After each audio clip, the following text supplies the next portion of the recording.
Goeiedag, hiermee 'n woord van bemoediging en troos. Die Bybel praat baie oor vergifnis. Yeshua self leer ons om te bid in Matteus 6 vers 12 en sê, en vergeef ons skulde soos ons ook ons skuldenaars vergewe. So vergifnis is nie 'n opsionele ding vir 'n gelowige nie. Dit is deel van hoe ons elke dag moet leef. Yeshua het verder gegaan en selfs gesê hoeveel keer ons moet vergewe. In Matteus 18 vers 22 sê hy nie tot 7 maal nie, maar tot 70 maal 7.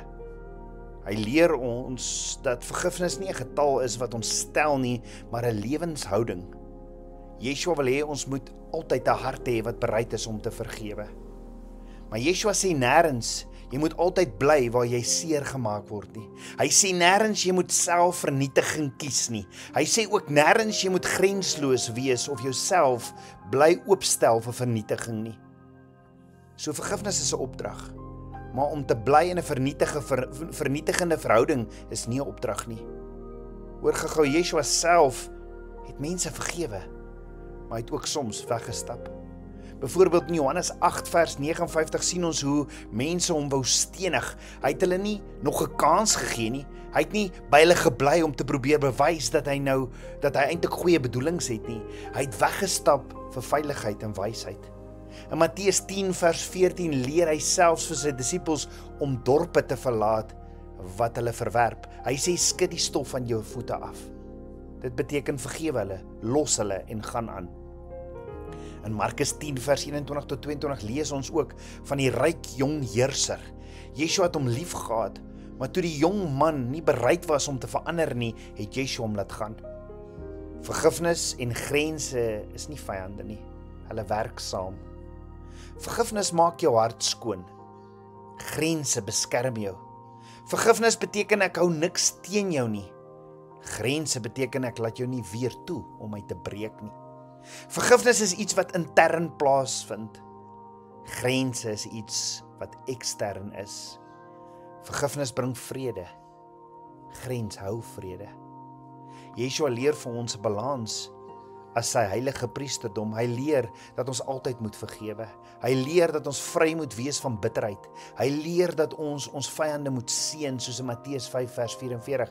Maar hy leer ons ook om grense te bou en selfs om weg te loop wanneer 'n verhouding geen vrug bring nie. Daarom sê hy in Matteus 7 vers 6 dat ons nie ons parels vir varke moet gooi nie. Hy leer ons in Romeine 12 vers 18 om vrede na te jaag.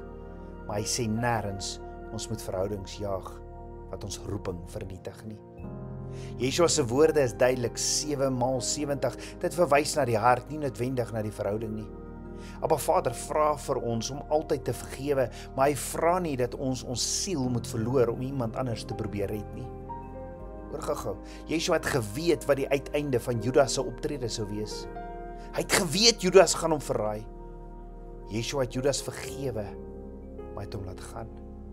Hy het nie agter Judas aangehardloop nie. Hy het hom nie gejaag om hom terug te wen nie.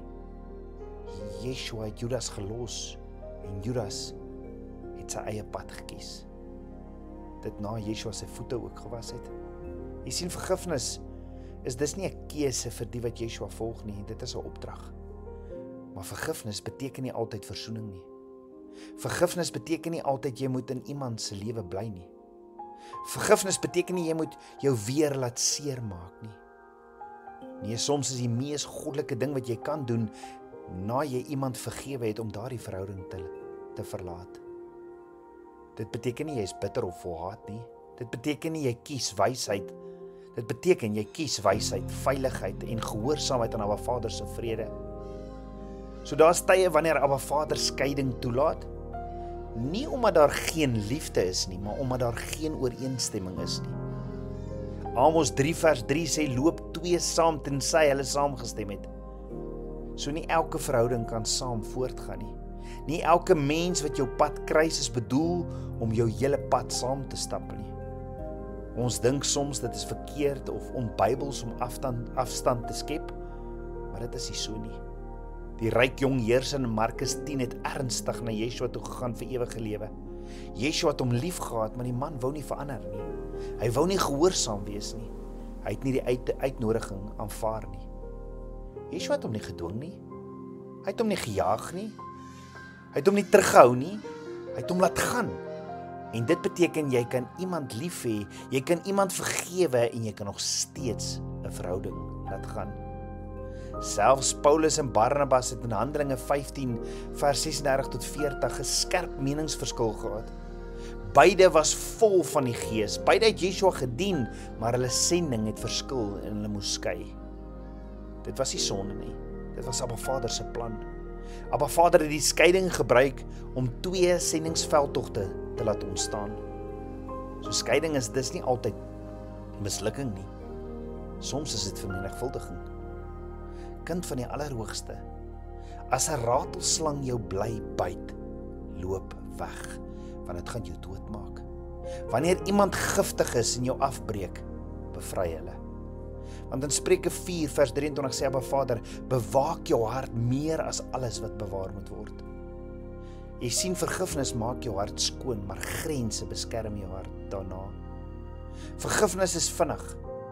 Vertroue is 'n proses. Nabyheid is opsioneel. Veiligheid is verpligtend. As jy vandag in 'n giftige verhouding sit, vergewe die persoon vir die woorde of die vuiste wat jou seer gemaak het, wat soos klippe neergereën het. Maar as hulle nie wil verander nie, as die persoon nie wil verander nie, en hulle bring net drama, hulle bring net spanning, bring net skuldgevoel of sonde, het jy die reg om afstand te skep. Vergifnis vrywaar jou hart, en afstand beskerm jou siel. Moenie verder toelaat dat iemand jou geestelik aftrek of jou identiteit steel nie. Yeshua sê in Matteus 10 vers 34 tot 36 dat selfs gesinsverhoudings kan breek oor die waarheid. En hy leer vir ons dat lojaliteit aan Abba Vader belangriker is as lojaliteit aan die mens. As misbruik aanhou, is dit nie geestelik om te bly en te ly nie. Abba Vader haat geweld. Hy sê so in Maleagi 2 vers 16. So jy kan vergewe, maar jy kan wegstap om te bly leef. En jy stap nie weg uit woede nie. Jy stap nie weg om iemand te straf nie. Jy stap weg wanneer iemand nie wil verander nie verantwoordelikheid neem nie, jou geestelike lewe benadeel, jou roeping versmoor of jou siel skade aandoen nie. Nee, Kolossense 3 vers 15 sê, ons moet die vrede van Abba Vader in ons harte laat heers. En as daar geen vrede is nie, is dit 'n teken dat jy mag en soms moet wegbeweeg. Vergifnis is altyd die weg van Yeshua, maar soms is die mees goddelike, liefdevolle en gesonde ding wat jy kan doen om te laat gaan en die saak vir Abba Vader oor te laat. Laat die verhouding gaan en wandel saam met Abba Vader, hand aan hand in vrede. Kom ons bid saam. Ons almagtige Vader, Papa God, dankie vir u liefde. Ja Vader, leer ons om te vergewe. Leer ons daardie geloof. Gee ons meer en meer geloof. Vader, saam met u wil ons wandel. En Vader, ek bid vandag vir gebroke persone, dat ek kom sit hulle hand in u hand. Ek bid Vader, dat genesing sal vloei in Yeshua se naam. Ek bid dit in Yeshua se naam. Amen. Shalom.